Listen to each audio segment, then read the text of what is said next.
At present, Google Docs don't have a direct option to convert document to JPG, but there is one trick. Using that trick, you can convert Google Docs to JPG.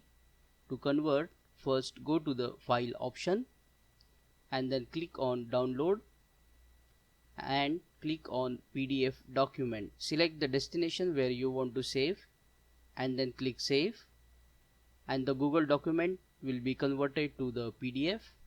Then go to the Google and type PDF to JPG high quality. Click this link,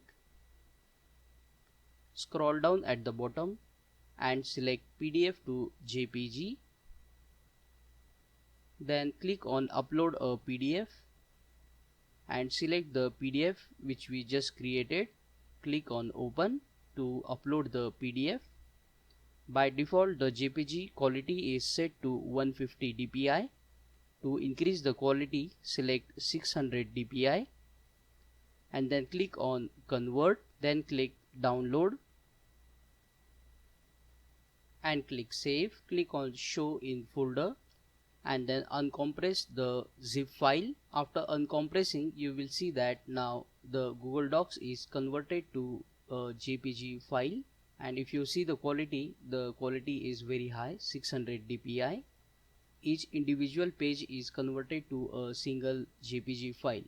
You can see that the quality of the JPG is very high. If this video helped you, please subscribe and press bell notification icon to support the channel. It takes only 1 second. Thank you.